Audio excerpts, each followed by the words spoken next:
ये एग्जाम्पल से पहले एक छोटा सा टॉपिक था जिसमें उसने बताया है कि यहाँ पे मैंने इसके पॉइंट्स लिखे हुए हैं कि elements with faces parallel and perpendicular to the shaft axis are subjected to shear stresses only. Like ये आपके पास एलिमेंट है, इसके जो फेसिस हैं वो पैरेलल हैं या परपेंडिकुलर हैं। एक हम छोटे से एलिमेंट की वैसे ही बात कर लेते हैं, जैसे कोई एलिमेंट चार्ट में होता तो नहीं है, पर सिर्फ स्टडी करने के लिए हम एक छोटा सा एलिमेंट लेते हैं कि उसके दोनों फेसेज जो हैं या पैरेलल हैं या परपेंडिकुलर हैं एक्सिस ऑफ शाफ्ट के, ये एक्सिस यहाँ से दरमियान से गुजरा होता है। तो इस केस में क्या हो रहा होगा, सिर्फ शेयर स्ट्रेस इसके ऊपर लग रही होगी। जो बाकी जितने भी हैं, जिस तरह ये बी है या सी है, ये किसी एंगल के ऊपर है, तो इसके अंदर नॉर्मल स्ट्रेसेस भी होगी, शेयर स्ट्रेसिंग भी होगी और अ कम्बिनेशन ऑफ बोथ होगी दोनों में। तो बात कर रहे हैं कि अगर लेट्स सपोज एक हमारे पास एलिमेंट है, ये बी वाला, ये 45 डिग्री के एंगल के ऊपर है। उसने यहाँ पे उसका फोर्स का कंपोनेंट जब रिजॉल्व किया तो फोर्स का कंपोनेंट बनता था shear stress maximum A naught into under root two. इसका एरिया उसने ए नॉट लिया हुआ है।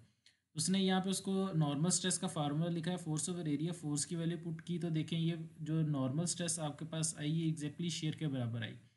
इसका मतलब क्या है, इसका मतलब ये है कि जो आपके पास ए वाला था इसके ऊपर सिर्फ शेयर स्ट्रेस लग रही है, पर जो ये बी वाला है इसके ऊपर शेयर स्ट्रेस लग रही है, साथ साथ इसमें टेंशन भी हो रही है और कंप्रेशन भी हो रही है। जिस तरह यहाँ पे सी पॉइंट पे उसने शो किया कि ये वाले दोनों ऐसे पुल हो रहे होंगे तो इस साइड से टेंशन हो रही होगी, और ये दोनों इस साइड से कंप्रेस हो रहे होंगे तो इस साइड से कंप्रेशन हो रही होगी। तो यहाँ पे ये एक्सप्लेन किया था कि अगर कोई एलिमेंट, और वो जो एलिमेंट 45 डिग्री के ऊपर है तो उसमें मैक्सिमम टेंसाइल स्ट्रेस मतलब मैक्सिमम नॉर्मल स्ट्रेस प्रोड्यूस होगी उसमें। और जो आपके पास ये वाला एलिमेंट है इसमें shear stress, normally shear stress होगी। तो ये नहीं है कि इसमें सिर्फ शेयर स्ट्रेस हो रही है, दोनों चीज़ें इसके अंदर हो रही हैं, नॉर्मल स्ट्रेसेस भी जनरेट हो रही हैं और टेंसाइल भी हो रही हैं और कंप्रेसिव भी हो रही हैं, जो कि मैंने यहाँ से उन्होंने फार्मूले से नॉर्मल स्ट्रेस का F4A लिख के उन्होंने बता दिया कि जो ये है एग्जैक्टली शेयर स्ट्रेस के बराबर होगी है टेंसाइल स्ट्रेंथ आपकी। Note that all the stresses for element A and C have the same magnitude, magnitude उनका सेम होगा। फिर ये नेक्स्ट स्लाइड में वो ये एक्सप्लेन कर रहा है कि ductile materials generally fail in shear, brittle materials are weaker in tensile.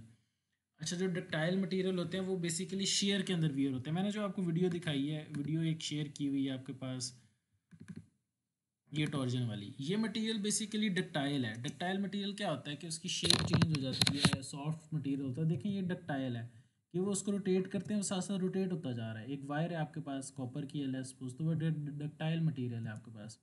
ये मैंने बताया था इसकी जो लेयर्स हैं शिफ्ट होती जा रही हैं, ये वो।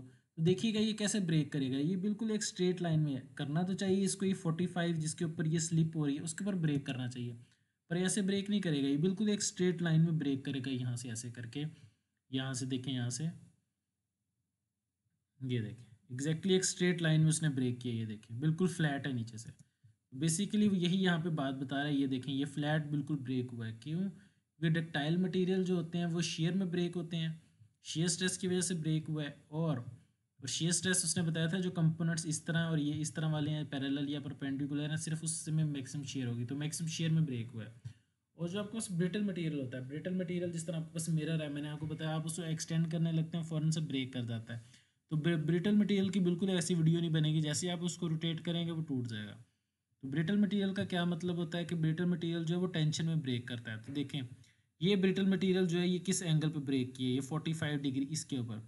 क्यों? क्योंकि जब आपने इसको रोटेट करने की कोशिश की, दोनों इसमें ये शेयर भी प्रोड्यूस हुआ, ये टेंशन भी प्रोड्यूस हुई, पर जो ब्रिटल मटेरियल होता है वो वीकर होता है टेंशन के केस में। तो टेंशन इस एंगल पे प्रोड्यूस हो रही थी, तो उसी एंगल पे ये ब्रेक कर गया ब्रिटल मटेरियल आपका। वो जबकि आपके पास जो डक्टाइल था वो इस एंगल पे ब्रेक किया, वो इस एंगल पे ब्रेक कर सकता था। तो ये आपके पास डिफरेंस था। यहाँ पर उसने बताया when subjected to torsion a brittle specimen breaks along planes perpendicular to the direction in which tension is maximum, आई along surface at 45 degree to the shaft axis. Example बताइए कि लाइक 45 या किसी इस एंगल पे ब्रेक करेगा। तो यहाँ इसके अंदर ये छोटी सी एक्सप्लेनेशन यहाँ पे दी हुई थी जो मैंने आपको एक्सप्लेन कर दी, ये हमारे पास एग्जांपल से पहले थी। ये सेकंड एग्जांपल है, यहाँ पे ये आप खुद करिएगा, ये आपकी असाइनमेंट है एग्जाम प्रॉब्लम 3.2।